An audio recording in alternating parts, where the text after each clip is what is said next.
कहता क्या है वो जुमला मैं सुनाना चाहता हूँ अपने नौजवानों को, और ये बताना चाहता हूँ कि ये तहरीक कहाँ से आ रही है, ये नजरिया कहाँ से आ रहा है, हमारे नौजवानों में ये सोच कहाँ से आ रही है। वो फौरन मुझसे कहता है कि अगर ख्वाजा साहब नेक हैं तो हम भी तो नेक हैं, हमें वहां जाने की जरूरत क्या है। नबी से भी बराबरी करने वाले पैदा हुए, वली से भी बराबरी करने वाले पैदा हुए, और जिसको इस्तिंजा करने का शऊर नहीं वो अपने आप को ख्वाजा के बराबर कह रहा है। ये नजरिया कहां से आया, ये तहरीक कौन सी है जो हमारे नौजवानों को नबियों के शाना बशाना खड़ा करके उनकी बराबरी का ज़हन दे रही है। ये तहरीक कहां से चल रही है जो अपने आप को ख्वाजा गरीब नवाज के बराबर नौजवानों को ज़हन दे रही है। ऐसे तुम भी हो, वहां जाने की जरूरत क्या है, कुछ तो है जिसकी पर्दादारी है, यूं कोई बेवफा नहीं होता। आज लोग कहते हैं फिलिस्तीन जल रहा है, फला जगह ये हो रहा है, ये जला कौन रहा है, कटा कौन रहा है, लोगों को मरवा कौन रहा है। तारीख उठा करके देखिए फिलिस्तीन को तो मालूम होगा। मैं बहुत ही सफाई से चंद जुमलों में अपनी बात अर्ज कर देता हूं। सब तबाही की जिम्मेदारी आले सऊद के सर जाती है जिसे वहाबियत कहा जाता है। ये मैं नहीं कहता, ये पूरी तारीख कह रही है। उठा करके नेट पर जा करके आप देखिए तो आपको मालूम होगा हिंदुस्तान में नरसिम्हा राव के जमाने से पहले इजराइल को मुल्क नहीं तस्लीम किया जाता था। हिंदुस्तान में इजराइली एम्बेसी नहीं खुली थी। सन 1948 में जब पंडित जवाहरलाल नेहरू हिंदुस्तान के वजीर आजम की कुर्सी पर विराजमान थे, आले सऊद बरतानिया का एक वक्त हिंदुस्तान आया और कहा कि इजराइल को मुल्क तस्लीम कर लिया जाए। पंडित जवाहरलाल नेहरू ने कहा हमें मालूम है कि फिलिस्तीन अरबों का है, इजराइल का उस पर कोई हक नहीं है, हम उसे मुल्क नहीं तस्लीम कर सकते। आप हमारे यहाँ मेहमान बनकर आए हैं, रहिए, मगर हम इस पर हम मुआहदे पर दस्तखत नहीं कर सकते। हम जानते हैं कि फिलिस्तीन अरबों का है, इजराइल और यहूदियों का वहां कोई हक नहीं है। गरीब नवाज अल्लाह के महबूब है, ख्वाजा गरीब नवाज अल्लाह के फरमा बरदार है। महबूब अपने मरकज़े अकीदत के खिलाफ चाहता ही नहीं है। आप ये जो कह रहे हो कि ख्वाजा साहब चाहें और खुदा न चाहे तो बताइए वो काम होगा। मैंने कहा ख्वाजा साहब वो चाहेंगे ही नहीं जो खुदा ना चाहे, ख्वाजा साहब वही चाहते हैं जो खुदा चाहता है, तभी तो वो खुदा के महबूब बन गए। नारे तकबीर, नारे रिसालत, मसलके आला हजरत हजरत अल्लामा मुफ्ती अख्तर हुसैन साहब किबला, सुभान अल्लाह। अब आप बताइए, एक जुमले में उसने कितने लोगों को गुमराह करना चाहा, लेकिन रजा वालों के सामने सबका निशाना थोड़ी चल सकता है। ये रजा के नेज़े की मार है कि अदू के सीने में गार है, किसे चारा जोई का वार है कि ये वार वार से। अभी 3-4 हफ्ता पहले मैं मुशाहदात इसलिए रख रहा हूं ताकि अपने नौजवानों को मैं मुतमईन कर सकूं, और आखिरी बात जो मैं कहना चाहूंगा ये सब उसके लिए गोया एक तमहीद है। अभी चंद हफ्ता कबल मेरे पास एक फोन आया, घंटी खत्म हुई, मैंने फोन उठा लिया, मैंने उससे पूछा कौन, उसने सलाम किया, मैंने जवाब दिया। उसने कहा मैं राजस्थान से बोल रहा हूँ। हमने कहा कैसे फ़ोन किया, कहा मुझे एक मसला पूछना है। मैंने कहा क्या मसला आपको पूछना है। कहा कि ये बताइए मज़ारों पे क्यों जाया जाता है। यही उसका सवाल था, मज़ारों पे क्यों जाया जाता है। तो हमने उससे पूछा कि आप करते क्या हो, आप पढ़े कितना हैं। उसने कहा कि मैंने हाई स्कूल किया है और इस वक्त मैं जॉब में हूँ, एटा में मैं जॉब में लगा हुआ हूँ, और मैंने हाई स्कूल तक तालीम हासिल की है, मेरा घर राजस्थान है। मैंने कहा सुनिए, हम आखिर बुजुर्गों के मज़ारों पे क्यों जाते हैं। बात यह है कि वो अल्लाह के महबूब बंदे हैं और अल्लाह के महबूबों के यहाँ अल्लाह की रहमत उतरती रहती है, वहाँ रहमत नाजिल होती रहती है। इसको समझाने के लिए मुझे कभी कभी एक वाक़े की तफसील में जाना पड़ता है। आपने हज़रत सैयदना इमामुल मशाइख शेखुल मशाइख सैयदना अली हुसैन अशरफी मियाँ नव्वरल्लाहु मरकदहू का नाम सुना होगा कि चौचा शरीफ की बड़ी बाअज़मत शख्सियत का नाम हजरत सैयदना अली हुसैन अशरफी मियाँ है। इन्हीं का वाक़या है कि जुमे मुबारका के दिन ये किचौचा शरीफ में बैठ करके वज़ू फरमा रहे थे और अचानक आंखों से आंसू आ गए। लोगों ने पूछा, हुजूर आपकी आंखों से आंसू क्यों आ गए? तो फरमाया कि मैं कुतुबे वक्त का जनाजा जाते हुए देख रहा हूँ और शाम होते होते बरेली से तार आता है कि इमाम अहमद रजा का इंतकाल हो गया। किचौचा में बैठकर जो बरेली के हालात को देख रहा है वो नबी नहीं है, वो पैगंबर नहीं है, बल्कि वो अल्लाह का एक महबूब बंदा है। जब उनके गदा भर देते हैं शाहाने जमाना की झोली, मुहताज का जब ये आलम है, मुख्तार का आलम क्या होगा? जब नबी की उम्मत में ऐसे ऐसे उलमा मशाइख हैं कि बैठे बैठे अपने घर से दूसरों के हालात को देख लिया करते हैं, तो अगर मदीने में बैठकर मुस्तफ़ा कायनात को देखें तो इसमें कौन सी ताज्जुब की बात है। लेकिन दीदे कोर को क्या आए नजर, क्या देखे। हजरत अली हुसैन अशरफी मियाँ रहमतुल्लाह अलैह का वाकया बयान किया जाता है कि आप तशरीफ ले गए रामपुर के इलाके में और उस वक्त नवाबे रामपुर के जाहो जलाल का शोहरा चारों तरफ था। नवाबे रामपुर ने आपके पास पैगाम भेजा कि हुजूर मेरे गरीब खाने पर जलवा फरमा हो जाएं, इज्जत अफजाई फरमाएं। हजरत ने दावत कबूल फरमा ली और फिर नवाबे रामपुर के घर आप तशरीफ ले गए। नवाबे रामपुर ने आपको अपने तख्त पर बिठाया। उस जमाने में आपके इस जमाने की तरह लाइट और पंखे का इंतजाम नहीं था, हाथ से पंखा झला जाता था। नवाबे रामपुर ने हजरत को तख्त पर बिठाया और पीछे से ताजीमन एहतरामन खुद ही पंखा झलने लगा।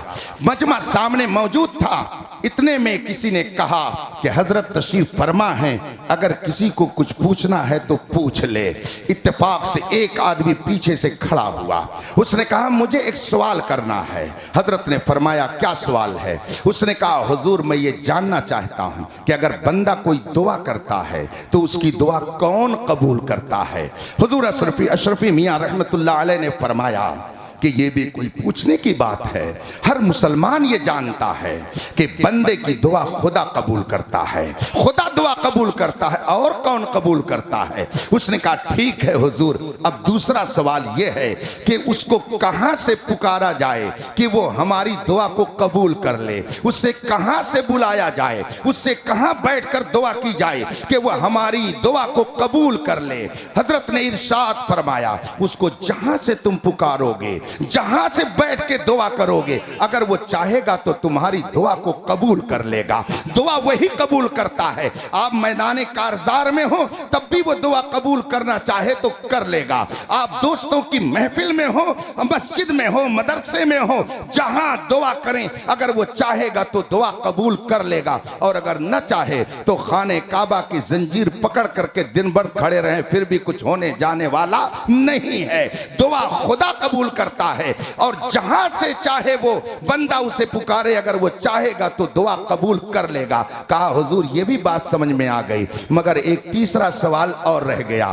कहा क्या है? कहा हुजूर आपने बताया दुआ खुदा कबूल करता है, आपने ये भी बताया कि उसे जहां से पुकारा जाए और जहां से उससे दुआ की जाए, अगर वो चाहेगा तो दुआ को कबूल कर लेगा। हुजूर दोनों बातें समझ में आ गई, मगर तीसरा सवाल यह है कि जब वही दुआ कबूल करता है और जहां से उसे पुकारा जाए, अगर वो चाहेगा तो दुआ कबूल कर लेगा, हुजूर तब आप क्यों कहते हैं किसी परेशान ज़दा को, मुसीबत ज़दा को, आपके पास अगर कोई आसेब ज़दा आता है तो आप कहते हैं कि छौछा चले जाओ, और अगर किसी को औलाद की ज़रूरत होती है तो आप कहते हैं अजमेर चले जाओ, और अगर किसी को बीमारी से शिफा लेनी है, कोढ़ का मर्ज उसका ठीक होना है, तो उसको आप कहते हैं कि इसको लेकर के बहराइच चले जाओ। जब दुआ खुदा कबूल करता है तो क्यों आप बहराइच भेजते हैं, क्यों किछोछा भेजते हैं, क्यों अजमेर भेजते हैं? हजरत ने फरमाया ठीक है तुम्हारा सवाल सही है।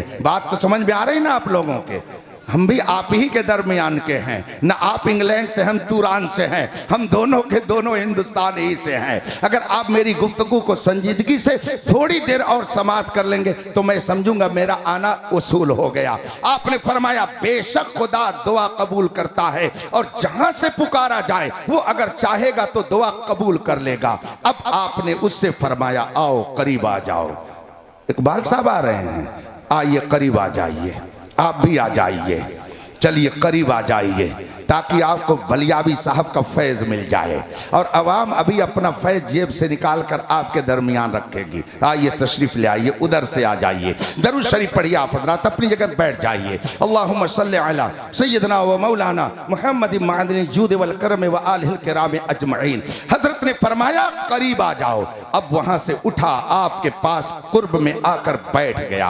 हज़रत ने खामोशी इख्तियार फरमाई, उसे कोई जवाब नहीं दिया। थोड़ी देर के बाद फरमाया अपनी जगह पर चले जाओ। अब फिर वो अपनी जगह पर चला गया। थोड़ी देर के बाद हजरत ने फरमाया वो साइल किधर है जिसने सवाल किया था? कहा जी हजरत हाजिर हूं। कहा आओ करीब आ जाओ। उसने कहा हुजूर एक मर्तबा आपने बुलाकर मुझे भरी महफिल में रुसवा किया, आपने मुझे बुलाया, कोई जवाब नहीं दिया और आपने मुझे वापस कर दिया। क्या हुजूर फिर ऐसा ही करेंगे? फरमाया कि आओ करीब तो आओ। फिर वो दोबारा करीब आकर बैठ गया। हजरत ने इरशाद फरमाया ये बताओ कि तुम वहां बैठे थे तब तुम्हें हवा लग रही थी या मेरे करीब में आए तब तुम्हें हवा लगने लगी है? उसने कहा हुजूर मैं दूर था तो मुझे हवा नहीं मिल रही थी, मगर मैं करीब आपके बैठ गया तो मुझे हवा मिलने लगी। और हवा कौन दे रहा था? पंखा कौन झल रहा था? नौकर और खादिम नहीं बल्कि खुद नवाबे रामपुर पीछे से हवा झल रहा था, वो पंखा झलकर हवा दे रहा था। अब जो ही उस साइल ने कहा हुजूर मैं वहां था तो मुझे हवा नहीं मिल रही थी, मैं आपसे करीब हुआ तो मुझे हवा मिलने लगी। हजरत ने नवाबे रामपुर की तरफ इशारा। रामपुर कहता है हुजूर इसकी क्या हैसियत है कि मैं इसको पंखे झलूं? इस जैसे तो न जाने कितने मेरे यहाँ खुद ही नौकर चाकर हैं। सरकार मैं तो आपको पंखा झल रहा हूँ। हुजूर अशरफी मियाँ रहमतुल्लाह अलैह ने फरमाया सुन तू वहां था तो तुझे पंखे की हवा नहीं मिल रही थी, तू मेरे करीब आया तो तुझे पंखे की हवा मिलने लगी। हालांकि नवाब तुझे पंखे की हवा नहीं दे रहा है, वो तो मुझे दे रहा है, मगर तू मेरे करीब आ गया तो तुझको भी हवा मिल गई। सुन हम ख्वाजा के यहाँ क्यों भेजते हैं? इसलिए कि ख्वाजा महबूबे बारगाहे इलाही है। ख्वाजा का दरबार वो है जहाँ पर रहमतों का हरदम नुज़ूल होता है, तजल्लियात की बारिश होती है, अनवारे इलाही वहाँ झमाझम बरसते हैं। और हम ये भी जानते हैं कि ये अवाम इनकी जबान में वो तासीर नहीं है, इनके किरदार में वो पाकीज़गी नहीं है, इनकी गुफ्तार में वो तकद्दुस नहीं है, ये इस काबिल नहीं है कि फौरन इन पर रहमत इलाही मुतवज्जे हो जाए। हम ख्वाजा के यहाँ इसलिए भेज देते हैं कि वहाँ जो रहमतों की झमाझम बारिश हो रही है ये भी करीब में पहुंच जाएंगे, उस बारिश से इन्हें भी हिस्सा मिल जाएगा। सुभान अल्लाह सुभान अल्लाह। नारे तकबीर, जोर से बोले नारे रिसालत, मसलके आला हजरत, फैज़ाने ख्वाजा गरीब नवाज, हुजूर ताजुल फुक़हा। ये तो बात आ गई बरसबीले तस्करा। उस नौजवान ने मुझसे कहा कि मज़ार पे क्यों जाते हैं? मैंने कहा कि वो अल्लाह के बहुत नेक बंदे हैं, इसलिए हम उनके यहाँ जाते हैं और अपनी अर्जी उनकी खिदमत में पेश करते हैं ताकि वो रब की बारगाह में अर्ज करें और हमारी बात जल्दी कबूल हो जाए। उसके बाद वो कहता क्या है, वो जुमला मैं सुनाना चाहता हूँ अपने नौजवानों को और ये बताना चाहता हूँ कि ये तहरीक कहाँ से आ रही है, ये नज़रिया कहाँ से आ रहा है, हमारे नौजवानों में ये सोच कहाँ से आ रही है। वो फौरन मुझसे कहता है कि अगर ख्वाजा साहब नेक हैं तो हम भी तो नेक हैं, हमें वहाँ जाने की ज़रूरत क्या है? नबी से भी बराबरी करने वाले पैदा हुए, वली से भी बराबरी करने वाले पैदा हुए, और जिसको इस्तिंजा करने का शऊर नहीं वो अपने आप को ख्वाजा के बराबर कह रहा है। ये नजरिया कहां से आया? ये तहरीक कौन सी है जो हमारे नौजवानों को नबियों के शाना बशाना खड़ा करके उनकी बराबरी का ज़हन दे रही है। ये तहरीक कहाँ से चल रही है जो अपने आप को ख्वाजा गरीब नवाज के बराबर नौजवानों को ज़हन दे रही है? ऐसे तुम भी हो, वहां जाने की जरूरत क्या है? कुछ तो है जिसकी पर्दादारी है, यूं कोई बेवफा नहीं होता। आज लोग कहते हैं फिलिस्तीन जल रहा है, फला जगह ये हो रहा है, ये जला कौन रहा है, कटा कौन रहा है, लोगों को मरवा कौन रहा है? तारीख उठा करके देखिए फिलिस्तीन को तो मालूम होगा। मैं बहुत ही सफाई से चंद जुमलों में अपनी बात अर्ज कर देता हूं। सब तबाही की जिम्मेदारी आले सऊद के सर जाती है, जिसे वहाबियत कहा जाता है। ये मैं नहीं कहता, ये पूरी तारीख कह रही है। उठा करके नेट पर जा करके आप देखिए तो आपको मालूम होगा हिंदुस्तान में नरसिम्हा राव के जमाने से पहले इजराइल को मुल्क नहीं तस्लीम किया जाता था। हिंदुस्तान में इजराइली एम्बेसी नहीं खुली थी। सन 1948 में जब पंडित जवाहरलाल नेहरू हिंदुस्तान के वजीर आजम की कुर्सी पर विराजमान थे, आले सऊद बरतानिया का एक वक्त हिंदुस्तान आया और कहा कि इजराइल को मुल्क तस्लीम कर लिया जाए। पंडित जवाहरलाल नेहरू ने कहा हमें मालूम है कि फिलिस्तीन अरबों का है, इजराइल का उस पर कोई हक नहीं है, हम उसे मुल्क नहीं तस्लीम कर सकते। आप हमारे यहाँ मेहमान बनकर आए हैं, रहिए, मगर हम इस पर हम मुआहदे पर दस्तखत नहीं कर सकते। हम जानते हैं कि फिलिस्तीन अरबों का है, इजराइल और यहूदियों का वहाँ कोई हक नहीं है। ये वहाँ हिंदुस्तान से वो डेलीगेट, वो वफ्द वापस चला गया, मगर पंडित जवाहरलाल नेहरू ने उस मुआहदे पे दस्तखत नहीं किया। क्या वो कलमा पढ़ने वाला था? क्या वो मुसलमान था? क्या वो नमाजी था? नहीं, मगर इस मसले में उसने इंसाफ दिखाई और कहा कि फिलिस्तीन अरबों का है, यहूदियों का कोई हक नहीं है। मगर यही डेलीगेट बरतानिया का यही वक्त जब आले सऊद के पास सऊदिया गया, तहरीर मौजूद है, नेट पर सारे मेटर्स मौजूद हैं, आप जाकर के उसको देख सकते हैं। बाकायदा आले सऊद ने लिख करके दिया कि बरतानिया फिलिस्तीन यहूदियों को दे दे या दुनिया की किसी कौम को दे दे, हम सुबह कयामत तक बरतानिया की राय की मुखालफत नहीं कर सकते हैं। मुझे बताइए कि आज जो वहां पे हालात हैं इसका जिम्मेदार कौन है? बात दूसरी तरफ चली जाएगी।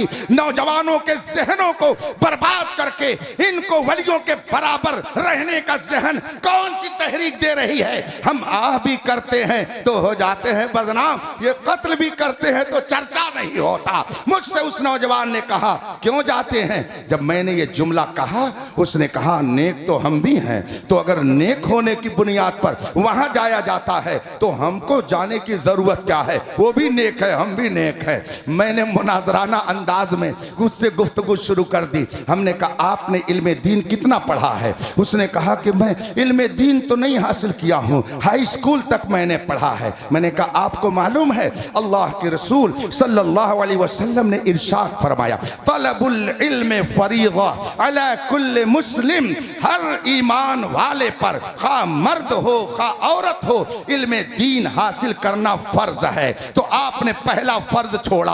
जो तारीके फर्ज हो वो फासिके मोलिन होता है, वो भला नेक कहाँ हो सकता है? आप तो बुनियाद ही अपनी ढाके बैठे हो। कैसे ख्वाजा से मुकाबले का आपने तसव्वुर कर लिया? आप फोन रखिए, आइए कभी, तब मैं आपका दिमाग सही कर दूंगा। आपने कहा है कि मैंने सिर्फ हाई स्कूल पढ़ा है, दीन की कोई तालीम नहीं है। जो दीनी तालीम ना हासिल करे वो फर्ज का तारिक है। जो फर्ज का तारिक है वो नेक कैसे हो सकता है? उसको तो नेकी के रास्ते पर चलने का शोर भी नहीं आ सकता।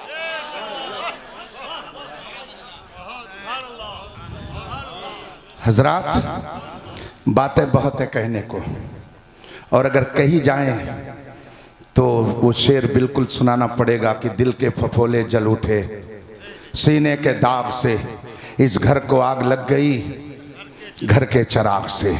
जुब्बा साफा में कुरान और हदीस लेकर अकीदे तौहीद को तौहीद के नाम पर बर्बाद करने के लिए अंदरूनी तहरीक भी है, बैरूनी तहरीक भी है। और फिर अकीदे रिसालत की तरफ चलिए तो उसको ख़त्म करने के लिए, उस अकीदे को बर्बाद करने के लिए तो हिंदुस्तान में तहरीक जितनी जोर से चली थी, अगर इमाम अहमद रजा हिंदुस्तान में न पैदा हुआ होता तो इस तहरीक ने गांव के गांव को रसूल का गुस्ताख बना दिया होता।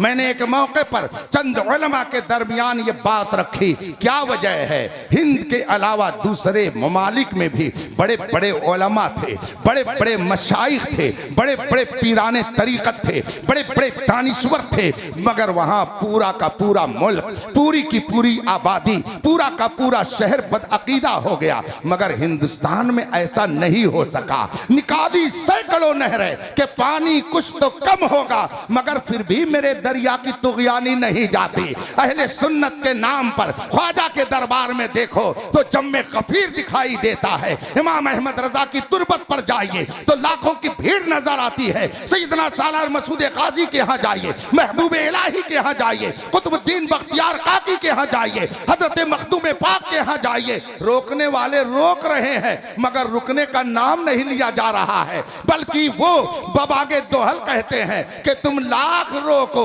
मगर याद रखो तुम जल जाओगे, मर जाओगे, सड़ जाओगे, मगर हमारा जाना महबूबों के दयार में बंद नहीं कर सकते हो। आखिर ये माहौल कैसे बाकी है? मैंने ये सवाल किया कि और भी तो मुल्क में उलमा थे, दूसरे ममालिक में बड़े बड़े मशाइख थे, आप तारीख पढ़िए तो आपको मालूम होगा। मैंने उनसे कहा क्या वजह है? हजार तहरीकें चलाई गई, कोशिश की गई, अंदर और बाहर से न जाने कितने पैतड़े बदले गए, मगर उसके बावजूद अल्हम्दुलिल्लाह हिंदुस्तान की सुन्नियत आज भी टनाटन बोलती नजर आती है, अक्सरियत में पाई जाती है। इसकी वजह क्या है? तो किसी ने कहा यह वजह हो सकती है, किसी ने कहा यह वजह हो सकती है। उसमें एक दीदावर आलिम बैठे हुए थे, तजर्बेकार थे, उन्होंने फरमाया कि सुनिए बात यह है, और मुल्कों में आलिम थे मगर वहां कोई अहमद रजा नहीं था। हिंदुस्तान में अहमद रजा था, इसलिए हिंदुस्तानी मुसलमानों के ईमान की हिफाजत हो गई। इसीलिए दुनिया कह रही है डाल दी कल्ब में अजमत मुस्तफा सैयदी आला हजरत पे ला। और जब उसने तहफ़्फ़ुज़े अज़मत रिसालत की तहरीक चलाई, तहफ़्फ़ुज़े अज़मत सहाबा, तहफ़्फ़ुज़े अज़मत अहले बैत, तहफ़्फ़ुज़े उलमाए दीन की तहरीक चलाई, तो उसका नतीजा क्या हुआ? मुस्तफ़ा जान रहमत ने ऐसा करम फरमाया, ऐसा करम फरमाया कि मुखालिफीन सर पटक पटक करके मर गए, मरते भी जा रहे हैं, मगर इमाम अहमद रजा का हाल क्या है? सब उनसे जलने वालों के गुल हो गए चराग, अहमद रजा की शम्मा फरोता है आज। सुभान अल्लाह, सुभान अल्लाह, सुभान। बात आ गई, हमारे बलियावी साहब भी बैठे हैं, बात की तायद हो जाएगी। बात में बातें निकलती जा रही हैं। मुझे अभी सुबह क्लास में जमदा शाही पहुंचना है।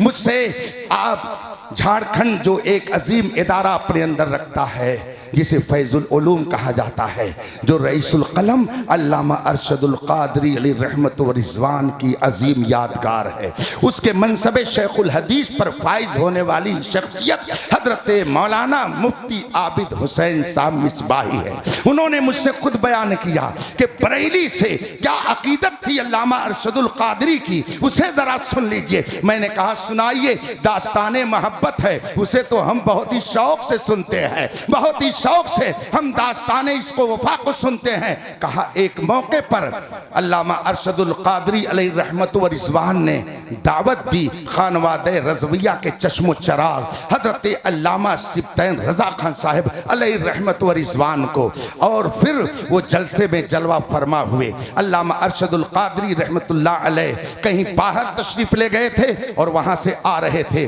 फोन करके मुझसे फरमाया कि आपने क़यामगाह उलमा की कहां कहां रखी है। मैंने तफसील बता दी और उसके बाद में उन्होंने खास कर नाम लेकर के पूछा अल्लामा सिब्तैन रजा की क़यामगाह कहां है। अल्लामा आबिद साहब ने फरमाया कि मैंने आपके कमरे में, जो इदारे में आपका कमरा जहां आप पढ़ाते हैं बैठते हैं, वहां मैंने उनकी क़यामगाह रखी है। कहा नहीं, जहां मेरे बच्चे रहते हैं, जहां मेरी फैमिली रहती है, वहाँ जो मेरा मखसूस हुजरा है उसको सजा दिया जाए, वहाँ बिस्तर लगा दिया जाए और अल्लामा सिब्तैन रज़ा को वहाँ पर क़याम कराया जाए। उनकी क़यामगाह मेरा वो हुजरा रहेगी।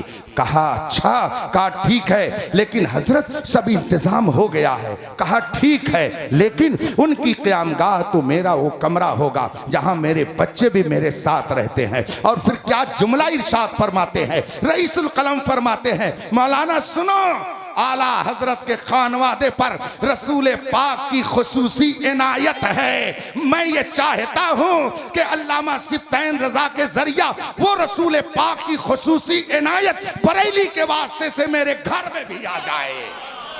सुभान अल्लाह, सुभान अल्लाह, वाह वाह वाह। जब मोहब्बतों का चिराग दिल में यूं जलता है तो वो सफीर इस्लाम बनकर कायनात के उफुक पर छा करके रईसुल कलम कहलाता है, हाफिज मिल्लत की यादगार कहलाता है। अकीदे रिसालत को बर्बाद करने के लिए जब हिंदुस्तान में तहरीक चलाई गई, इमाम अहमद रजा ने 1000 किताब लिखकर ऐसा वार किया है और दुश्मनाने इस्लाम की जबान को इस तरह से काटा है कि आज तक वो बिलबिला रहे हैं और आज तक इमाम अहमद रजा को न जाने किन किन अल्फाज से याद कर रहे हैं, मगर इमाम अहमद रजा की अजमत का सिक्का जैसे कल चल रहा था आज भी चल रहा है और इंशाअल्लाह सुबह क़यामत तक चलता रहेगा।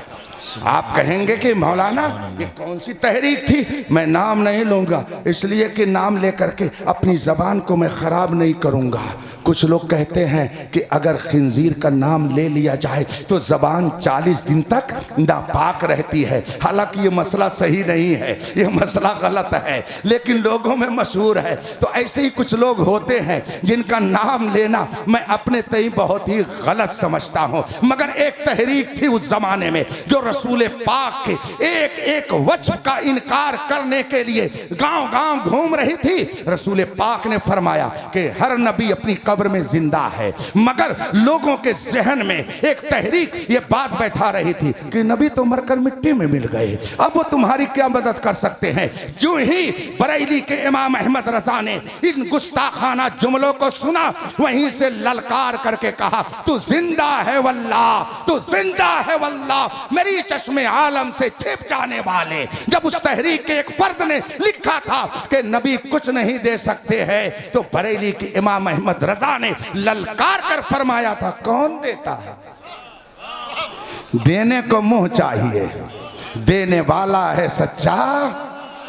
और जब वो तहरीक कहती थी कि नबी तो गांव के चौधरी की तरह है, तो ऐसे मौके पर इमाम अहमद रजा हमें सबक दे रहा था। सबसे औला व आला हमारा नबी, सबसे बाला वो वाला। जब वो तहरीक कह रही थी कि बस उनको बड़े भाई की तरह मानो, तब आला हजरत हमको सिखा रहे थे अल्लाह की सरताबा कदम शान है ये, इंसान नहीं इंसान, वो इंसान है ये। कुरान तो ईमान बताता है इन्हें, ईमान ये कहता है मेरी जान है ये। जब वो तहरीक कह रही थी या रसूल अल्लाह मत कहो ये शिर्क है, तब इमाम अहमद रजा हमको सिखा रहा था गैज में जल जाएं बेदीनों के दिल, या रसूल अल्लाह की कसरत कीजिए। जब कहने वाला ये कह रहा था कि नबी का मीलाद बनाना बिदअत है, शिर्क है, तो इमाम अहमद रजा ललकार कर कह रहा था मिसले फारस जलजले हो नज्द में जिक्र आयाते विलादत कीजिए। अकीदे तौहीद, अकीदे रिसालत, ये इस्लाम के बुनियादी अकायद हैं और इन अकायद को बर्बाद करने के लिए न जाने कितनी तहरीकें अंदर से बाहर से चल रही हैं। मैं ये जुमला बोल दिया करता हूँ, मगर ये ताल्ली के लिए नहीं, अना में नहीं, बल्कि तहदीस नेमत के तौर पर कि अल्हम्दुलिल्लाह मैंने इख्तिलाफी मौजू पर 1000 से ज़्यादा किताबों का मुताला किया है। कादियानियत को डायरेक्ट बिला वास्ता उनकी किताबों के जरिया मैंने पढ़ा है, वहाबियत को उनकी किताबों के जरिया मैंने पढ़ा है, सुलह कुल्लियत को मैंने पढ़ा है, वहाबियत देवबंदियत को मैंने पढ़ा है, राफिजियत को मैंने पढ़ा है, तफसीलियत को मैंने पढ़ा है। इन मौज़ूआत पर 1000 से ज़्यादा किताबों का मैंने अल्हम्दुलिल्लाह मुताला किया है। अल्लामा बलियावी साहब और हो सकता है यहाँ भी बहुत सारे हजरात हों जिन्होंने दारुल उलूम अलीमिया की लाइब्रेरी को देखा हो, तकरीबन 40,000 किताबें दारुल उलूम अलीमिया की लाइब्रेरी में मौजूद हैं, जहां पर हमेशा लोगों की तहकीक के लिए दरवाजे खुले रहते हैं। ये मजमा जितना बैठा हुआ है उतनी बड़ी वहां की लाइब्रेरी है जिसमें ये पूरा मजमा आ जाएगा। 40,000 से ज्यादा किताबें अलीमिया की लाइब्रेरी में मौजूद हैं। अल्हम्दुलिल्लाह मैं किताबों का मुताला करता रहता हूं। मैं आपसे तो नहीं मगर इन तलबा से जो आज फारिग हो रहे हैं इनसे कहूंगा, इकरा ये कुरान का पहला पैगाम है। पढ़ो पढ़ो, जब पढ़ोगे तब आगे बढ़ोगे। इल्म ही वो चीज है जिसकी बदौलत आपका ईमान, अकीदा, कल्चर, सकाफत, तहजीब, तमद्दुन सब कुछ महफूज रह सकता है। अगर आपने इल्म नहीं हासिल किया तो ना आपका अकीदा महफूज रह सकता है, ना आपका कल्चर महफूज रह सकता है। मैंने 1000 से ज्यादा इख्तिलाफी मौजू पर किताबें पढ़ी हैं और उन किताबों के दरमियान चमकता हुआ जुमला, चमकती हुई तालीम, चमकती हुई फिक्र इमाम अहमद रजा की भी पढ़ी है। फितनों के हुजूम में या लोगों के हुजूम में कह लीजिए, इस वक्त ये पट्टी बनी हुई है ना, ये पट्टी क्यों बनी है? ताकि हुजूम के बीच में भी आने वाला आसानी से स्टेज पर आ सके। कोहरे का मौसम चल रहा है, अभी कोहरा नहीं पड़ रहा है, कुछ दिन में हो सकता है बहुत भयंकर कोहरा पड़े। जब कोहरा पड़ता है और रात में गाड़ी को चलाना पड़े, सफ़र करना पड़े, तो कोहरे के दरमियान आदमी कैसे जाता है, किसके सहारे आगे जाता है? तो गवर्नमेंट को आपने देखा कि उसने बीच रोड में एक रेडियम की पट्टी लगा दी है। वो पट्टी किस लिए है? ताकि रात में भी चमके, कोहरे में भी चमके और मंजिल पर जाने वाला अपनी गाड़ी को उसी के सहारे आगे लेकर के चला जाए। अगर वो दाहिने जाएगा तो डिवाइडर से टकराएगा और बाएं जाएगा तो गड्ढे में जाएगा, और अगर रेडियम की चमकती हुई लकीर को देखते हुए आगे बढ़ेगा तो अपने घर तक आसानी से पहुंच जाएगा। अल्लाह तुर्बतों पर रहमतों नूर की बारिश फरमाए। हमारे उलमा ने फितनों के हुजूम में एक शानदार पट्टी को देखा, एक शानदार पट्टी को लगा दिया, जिसे फितनों के हुजूम में बस बैठ जाइए और हजरत का दीदार कीजिए। जानते हैं ये दादा पीर की खानका के सज्जादा नशीन है, सबकी लगाम इन्हीं के हाथ में है। हम सब लोग दुआ में कहते हैं, दे मोहम्मद के लिए, रोजी कर रहमत के लिए, खाने फजलुल्लाह से हिस्सा गदा के वास्ते। कालपी शरीफ की मसनद अजीम के साहिब सज्जदा हैं। वहाँ से फैज़ बिलग्राम शरीफ पहुँचा, वहाँ से फैज़ मारहरा शरीफ पहुँचा, वहाँ से फैज़ बरेली शरीफ पहुँचा, और बरेली शरीफ से फैज़ आपके इस गांव, क्या नाम इस गांव का? मुर्गिया। अरे मुर्गवा कह दिया होता भाई, ये मुर्गिया क्यों कहने लगे आप लोग? मुर्गवा चक में पहुँच गया है। तो ये सब फैज़ अल्हम्दुलिल्लाह जो कुछ इज्जत बचा रहे हैं आप लोगों की। बलियावी साहब कह रहे रहीमाबाद नाम है, तो ये इसका मतलब यह है कि अपनी कौम की इज्जत बचाने का बर वक्त हुनर इनको आ जाता है। अल्लाह सलामत रखे। उस खानकाह के साहिब सज्जादा जो हमारे दादा पीर तशरीफ फरमा हैं, 3 कुतबे ज़माना वहाँ जलवा फरमा हैं, और उस खानका और उस गद्दी के जानशीन हमारे और आपके दरमियान जलवा फकन हैं। हुजूर गया से मिल्लत आप जलवे ज़ेबा का दीदार कीजिए। 2 जुमला मैं कह के अपनी बात ख़त्म करता हूँ, इसलिए कि अगर सुबह नहीं पहुँचूंगा तो हज़रत भी फरमा देंगे कि आप पढ़ाते क्या हैं। हज़रत के साहबजादे जमदाई में पढ़ रहे हैं तो इनको ज़्यादा फिक्र होगी कि पढ़ाते क्या है जब रात भर आप घूमते रहते हैं। अल्लाह सलामत रखे। बहरहाल मैं ये अर्ज़ कर रहा था कि फितनों के हुजूम में आप कोहरे, इस कोहरे में अगर मंजिल मकसूद तक जाना चाहें तो गवर्नमेंट ने आपकी गाड़ी और आपकी जान की सेफ्टी के लिए, हिफाजत के लिए एक शानदार पट्टी रेडियम की लगा दी। वो रात में भी चमकती है, यूं ही बिला तशबीह समझाने के लिए। हमारे बुजुर्गों ने देखा कि फितने बहुत भयंकर हैं। जुब्बे में फितने, साफे में फितने, कुरान को लेकर के फितना, हदीस का नाम लेकर के फितना। इन फितनों से हम कौम को कैसे बचाएं? जान की हिफाजत के लिए गवर्नमेंट ने रेडियम की पट्टी लगाई, हमारे उलमा ने आपके ईमान की हिफाजत के लिए एक शानदार पट्टी लगाई जिसे मसलके आला हजरत कहा जाता है। इसी पर चलते रहिएगा, इंशाअल्लाह मंजिल मकसूद तक पहुंच जाइएगा। मसलके आला हजरत आपके अकीदे तौहीद की हिफाजत का जिम्मेदार है।